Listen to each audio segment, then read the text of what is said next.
Hello and welcome to the course GR101, Introduction to Grade and to the Associate of Science degree in Earth Moving and Heavy Equipment Operations. My name is Scotty Gex and I'll be your instructor for this course as well as the course in Construction Site Sediment and Erosion Control.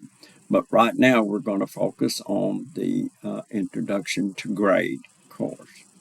The courses within this degree program have been designed to prepare you for frontline leadership positions in earth-moving operations. I'm glad that you've chosen our school and are joining me on this learning journey. While the format is online and modular, I'm here to support you every step of the way. If you have any questions, don't hesitate to reach out. My contact information is listed in the syllabus and can be found in the first module in my welcome and introduction statement.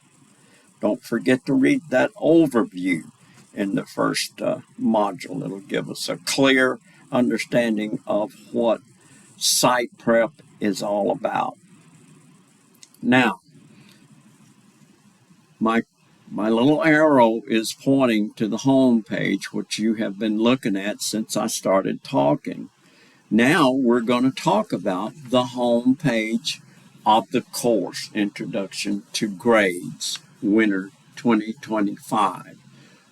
Let's take a look at, let's see, where will we start? Let's look at this home page for just a second and see what's on there. We will end up looking at the syllabus, but I want to stay here for just a little bit.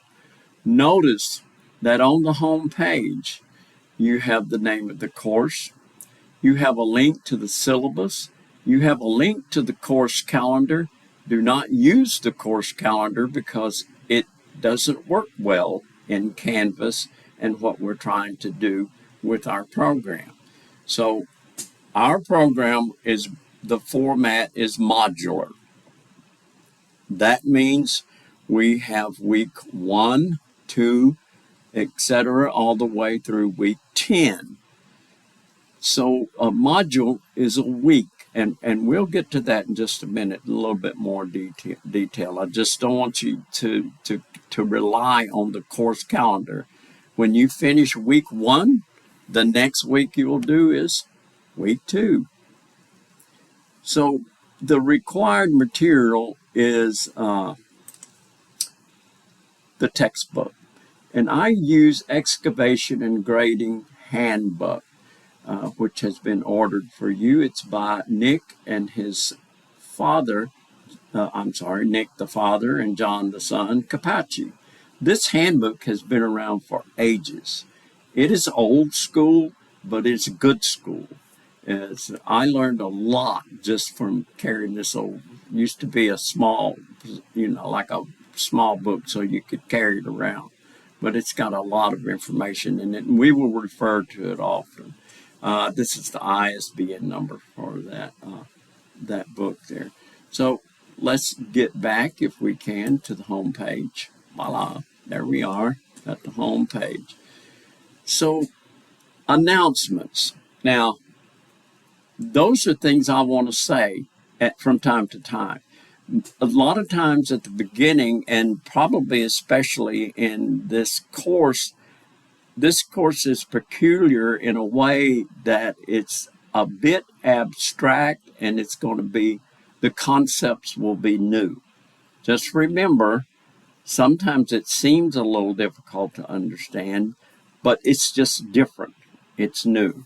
So there's a lot of images I use, and there's announcements that I make concerning maybe an assignment, and there's also videos I'll post from time to time. Now, moving on down to modules, that is the format, and without further ado, I want to talk about the tailgate. The tailgate is our discussion. Now, when I click on this, it's going to be a lot of words, but it's so important for you to remember, read this, understand this, and if you don't, get in contact with me, because in each and every discussion That's what we call a tailgate. Let me read this first sentence or two. Tailgates on the job site are short informational meetings. If you have experience in the construction industry, you have probably attended many tailgates where the superintendent's pickup he drops his tailgate down and puts out the plans on there, and you start talking about safety, you start talking about the procedures, the task, and so on and so forth. So it's informational meetings held with employees to discuss worksite related safety topics. The term tailgate meeting came from the practice of meeting around the tailgate of a pickup truck on the site. The goal of holding tailgate talks is to, one, inform employees of specific hazards associated to a task and the safe way to do a job. Two, serves as a reminder to employees what they already know while establishing the supervisor's credibility and conscientiousness about his or her responsibilities for safety. And three, solicit feedback from employees relative to safety considerations and task responsibilities. In the context of our class every week, there will be a tailgate for students to engage in a specific topic. These tailgates will address various topics usually related to your course. Students will have the opportunity to engage in discussions with their fellow cohort and instructor. Now, you probably know what I'm talking about. We call it a tailgate. I think because we think it's cute. I do. I like that. It is just a discussion board. And I said the word just. It is one of the most important things we look at to evaluate your progress. How well you can carry on a conversation, or to put it another way, how well you communicate. Guess what the number one goal or attribute that employers today are looking for in new hires? Can they talk? Can they communicate?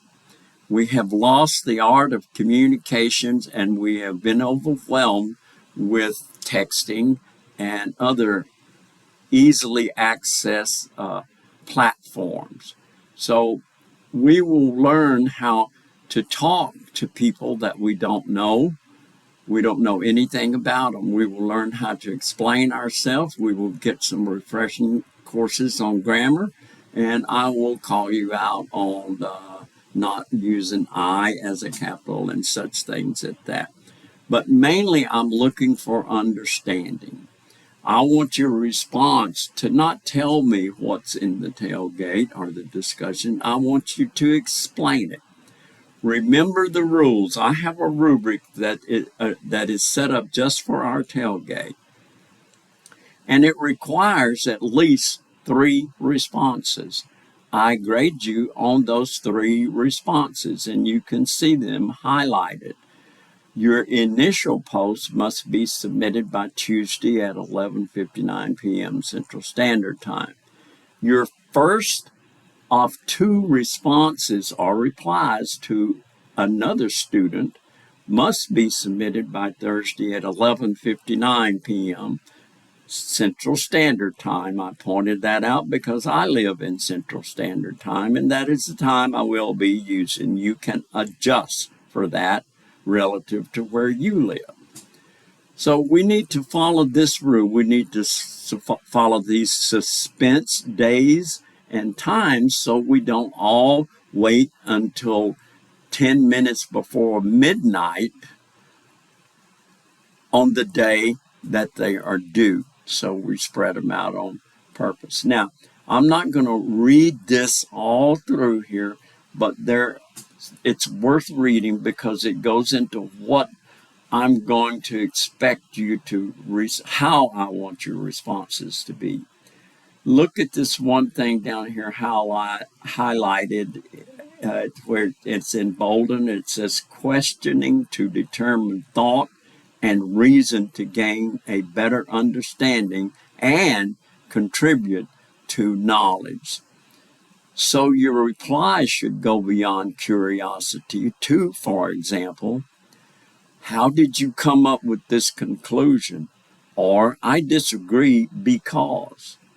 The idea is to determine the value or how can I use this information to reach understanding. What I'm asking is to be thoughtful in expressing ideas and opinions as well as responding to ideas and opinions. All replies should carry the depth and weight of my definition of intellectual inquiry.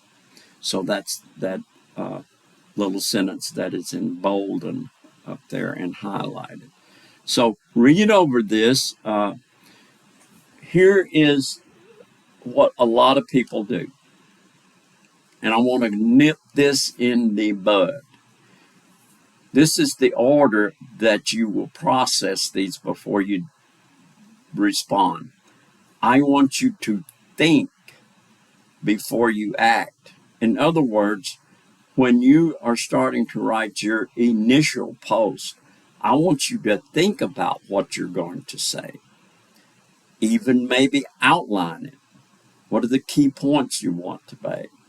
Don't start writing, and as things come into your mind, write them down. Know where you want to go before you start. So, and I call it meandering. I can tell when a student is meandering. Listen, it's not the quantity, it's not how much you write or communicate. However, I will expect a deal more than one sentence. And in some cases, I will ask you for a minimum of so many words for this post or that post. I want you to, I want me to quit talking. I think you get the idea. You can read this. Just remember, tailgates are weighted heavily in the grading system. So it's just not something you need to get out of the way. You need to think about it, and you need to contribute to the learning community with your responses. Okay, let's see if we can go back to the home page. No, not that way. There, not that way. There, that way. Okay, we're back at the home page. Now it's time to look at the format, which is the modules. I can go to the modules from here, or I can go to the modules from here. Now look at all of these links: announcements, people, collaborations, rubrics, quizzes, outcomes, pages, discussions, assignment, files, settings. You can't see any of those. I can. You don't need to see them. I do. So what you will see is basically how to get to the home page, how to get to the syllabus, how to get to the modules, how to see your grades, and an important item here is Canvas has its own version of a Zoom, and it's called Big Blue Button. And I feel like we'll be using that a little bit. That's like a Zoom. It'll be recorded in case you can't attend, but I would sure like to have you attend those meetings. I'm willing to do them on Saturdays, Sundays, whatever time of day is best for you guys, and we will come up with that along the way. But we need to have a few gatherings where we're together and we can discuss these concepts that I'm going to be throwing at you. And you're going to leave here with the ability to stake a project, I'm hoping, in the old school way. Here's something to think about. There are very few stakes used anymore. I'm going to teach you old school grade setting. I'm not going to use a rover. I'm not going to use an antenna. I'm just going to stick with the old grade stakes, the hand level, and basic instruments that we would use in staking out a project. Old school. That is what everything is based on. All of this GPS, automated grade, the stuff is all based on these principles. Nothing, absolutely nothing in the way of principles has changed since they built the pyramids. So you will have a solid foundation when you enter the world of automated grade control. Okay, now format. Let's go here. We'll click on a module. Now here's your first module. So this is a statement I made trying to get you to really believe that I care how well you do, because when you leave this course or our program, you will represent us in demonstrating how well you have been taught. So I care. Here is the course expected outcomes. Maybe we'll take a look at that. This is for the course. Identify and demonstrate proper use of grading instruments. We won't deal with that too much. Describe the steps in slope grading. How do you grade, or how do you put stakes out for a slope that you have to build? There are fill slopes, there's cut slopes. Be able to count the percentage of grade. In other words, what is the fall of a pipe over 100 foot at 2%? What is that depth that it goes down or up? Now, there's also ratios. They use ratios primarily in slopes, and they use percentage in gradual falls, gravity flow, and things like that. But ratios are, we're going to learn how to stake a slope as it's being built. We're going to learn how to look at a lot of different kinds of grade stakes, or a lot of different kinds of information that are put on grade stakes. And this information is your set of directions that's based on the plans of what the grade or the equipment operator is supposed to be doing, and what the grade checker or you, for instance, are supposed to be looking at and verifying. It says you're going to use heavy equipment to grade different surfaces. There'll be some of that done in your 30-hour in-person training, which usually comes around toward the end of the 10-week course. Now, we won't have a date of that, but it'll probably be after the midterm examination. So you can start thinking weeks 6 through 9 or something like that. But you need to attend this. This is required. It's usually, we'll set it up on a Thursday, Friday, and Saturday, so you can make arrangements with your work to attend this. Maybe you've already been told about this as you were coming into the course. Okay, now that's the outcomes. Let's go back to Module 1. There's your outcomes. Here's your course overview. I want you to look at that and read that. I have read enough. You can read this. This is really good. I wrote it to try to explain what site prep is, what you're going to be learning, why you're learning it. So the video you're looking at or viewing, or that I'm putting together right now, will be placed here. Please read everything in each module. That's week 1. This is week 2. This is when we get down to the nitty-gritty and really start learning. This up here, you'll have an assignment where you practice submitting. Make sure you can do that either by taking a photo and submitting, or using the text box that's available. And this is a quiz on the syllabus that we have yet to go through, but I'm getting to it. There is a pre-test, and then in the 10th week, we'll do a post-test. It'll be the same test to see if you've learned anything. And you can see that we cover different, the format is the same. Every week we'll have an overview. We'll have the resources, different things that we'll learn during each week. So we're calling this the basics. And here we get into what grade really is, how you define it, how to get into calculations. Probably have a video on that. And then we'll get into the formulas for establishing slopes and putting pipes in at a certain fall, and so forth and so on. So before I wear you completely out, I'm required to go through this syllabus. And there's some good information in here. For one thing, here I am. How to get in touch with me, and I certainly encourage you to do that.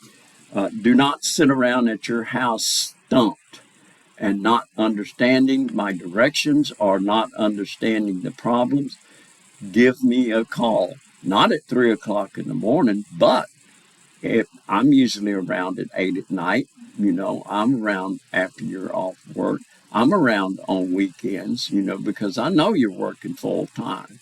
And I know your time is valuable. And I know you probably also have a family that requires some of your time. So set you up a schedule, adjust it as needed. But don't hesitate to get in touch with me. I don't want you wasting time just sitting there not knowing what to do. Okay. Here's what we're calling this course, Winter 2025, Introduction to Grade, from January 6th through March the 16th, yes. And, of course, we don't have a day and a time. We're on campus, so you're not here. We use the Canvas Learning Management System. You don't need to go here. The course description, it talks about the process of preparing surfaces using heavy equipment for future construction of roads, building, and other structures. It's known as site preparation. And we will introduce the student to different types of earth-moving equipment and its uses. How best can this piece of equipment be used, or what kind of equipment do we need to do this task? The student will also learn to identify and interpret basic construction states used to guide equipment operators, as I said before. And here are these outcomes again. I've already gone over those. Textbook, excavation, and grading, gone over that. This is how I weight things. Quizzes are not weighted as high as essays. And you can see that the midterm is 15%, and the tailgate, which is the discussion, has just as high a weight as an essay assignment. So we value how well you conduct your tailgates. Technology. Here's the one thing I want you to know. We have a remote proctoring system called Proctorio. It won't work unless you're using Chrome. They say it'll work on Safari. They say it'll work on Edge. You can try it, but we have the best luck with Proctorio by using Chrome. Okay. You need a word processor. Google Docs, if that works for you, that's fine. I'm getting to something else that has to do with this, though, in just a minute. And you can get a free Microsoft Office course here if you would like by clicking this link since you're a student. So all written work must be saved and submitted in .doc or .docx file formats. Now, here's my deal. If you're using a device with an iOS, operating system, in other words, Apple, Mac, Chromebook, those kinds of things, you'll need to convert photos that are used for submissions from HEIC to PNG or to JPEG prior to submitting. I'm not going to do it for you. You're the one that bought the iOS product, and my daughter loves it. I'm just saying I don't deal with HEIC formatted files. I can only deal with JPEG or PNG. It's up to you to convert from HEIC to PNG or JPEG prior to submitting. Okay, if you run into a snag, you can't get a hold of me, or if you get a hold of me and say, man, I just don't know, then this is what you need to do. Call this number, because who do they need to speak to first? Canvas, I'm speaking of. They need to speak to the student. They can get inside your Canvas and see what the problem is. There's some IT problems I might help you with, be able to help you with, but this is your first step right here. If you get, like, you can't get into an assignment, it's locked or something, I can probably help you with that. I can extend the due date if it has one, or some things like that. So don't hesitate to call these folks. I've had really good luck with them helping me out of jams. I don't think you're going to be required to take a student orientation, Canvas student orientation, to see how well you navigate, or complete the CSE course before participation in the course. So attendance, this is a big deal. We do count attendance. Now, you're not going to show up here every day, but you have to do this at least once a week. Be sure and read this. This is our attendance policy. So attendance is on a weekly basis beginning on Monday at 12 a.m. Now, there will be a quiz on the syllabus in your first week, our first module. Each week ends on Sunday, about all this stuff. Each week ends on Sunday at 11:59. In a distance education context, to demonstrate academic attendance by the student, documenting that a student has logged into an online class is not sufficient by itself. The class instructor must demonstrate that a student participated in class or was otherwise engaged in an academically related activity, such as contribution to the online discussion. Now, my rule is that once a week, we're going to have a discussion. So that's going to, as far as I know, that's what I want. So we'll probably have a discussion once a week, so that'll keep you attending. You log into that discussion, participate in that discussion, because the discussions will help me evaluate your progress. We'll be doing that, and that will be your attendance. The class instructor has the authority to determine what constitutes commencements of attendance in a tailgate. Okay, read the code of conduct. It's not a mystery on how to behave in an institution, such as in an academic institution. Using Canvas, this is a little bit about netiquette, be respectful, coherent, no internet slang, IDK for I don't know, I'm not going to even acknowledge that. You put that in there. Anyway, no, we don't have any nonverbal cues unless you want to use an emoticon. Usually you can tell my emotion by the way I address you, and I can probably tell yours by the way you address me. So we'll use some proper tone in our language, and the mechanics will be evaluated. Full sentences, start with a capital, don't use a million commas. Use sentences, one sentence doesn't need to be 150 words. Break things up so your reader can catch a breath. You can address me as Mr. Gex. My name is Scotty. If you just like that word and want to call me Scotty, I don't care. I will address you as Mr. Smith or whatever you request. If you send me a message in Canvas by the inbox, I'm going to get back to you as soon as I can, usually between 12 and 8. But that's, as soon as I get, and I have a reply for you, I'll get back to you before assignments are due and prior to the start of office hours.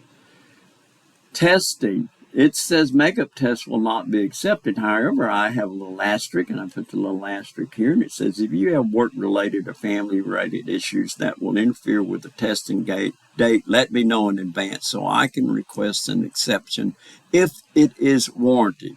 If you're sleepy one morning and you tell me that, and you're miss a test and you tell me I missed it because I was sleepy, I'm probably not going to let you make it up. But if you have a reason, let me know. Okay, late work can be accepted, but it at a cost. It costs you 10% of your score per day. If you're late 5 days, then whatever that assignment is a wash. We're not going to count it. That's just too long, 5 days, because that would be 50%, and it takes 70% of your assignment to do it. Go to the for clear statement of acceptable behavior. This link will take you to our catalog, by the way, even if you just want to browse there. And to get back to here or anywhere, click this back button, and that'll get you back here. It did me a while ago. I checked it out. Or when all else fails, start over at home, or, ever how you get into your courses and module. You can read this, your financial aid, your Privacy Act, FERPA, and there's a grievance policy, which works, by the way, not just IT-wise, but by process. If you have a problem with me or anybody, we have a grievance policy that actually works. So this course summary, do not count on it. Like I say, this is based on the course calendar. Just remember, when you finish week 2, you're done with week 2, and then go to whatever week. I think this is going to be competency based. I'm not sure. But if it's not, you'll do week 1 and then you'll finish it. You'll do week 2 and finish that. Do week 3, finish that, et cetera, et cetera, et cetera. So, but you'll know about that before we get going here. So I'm going to go back home here. And I think I've taken enough of your time and my time with this video. I'll get it uploaded. I'll get it posted so that you can go back through it again. We'll have a quiz in week 1. I'm sure you want talking about right here. Syllabus, grade syllabus. That grade is setting grade. That's what the course is about, grade, not A, B, C, or D, grade, the lay of the land. So you're going to have a test on that. And this is just a participation thing. If you do this, you get 100 points. I'll give it to you if you'll just do this, so I'll know that you know how to submit. And there's a way to do that. And week 1, take the pretest. And guess what? If you take that pretest, your grade, because you may not know a thing about grade psych prep right now, but just for doing it, you're going to get 100 points, because I need to know what you know now at the beginning of the course, because we'll have a post test at the end of 10 weeks. Okay, I promise I'm going to quit talking now and get this done and put in your course. And later, guys and or gals,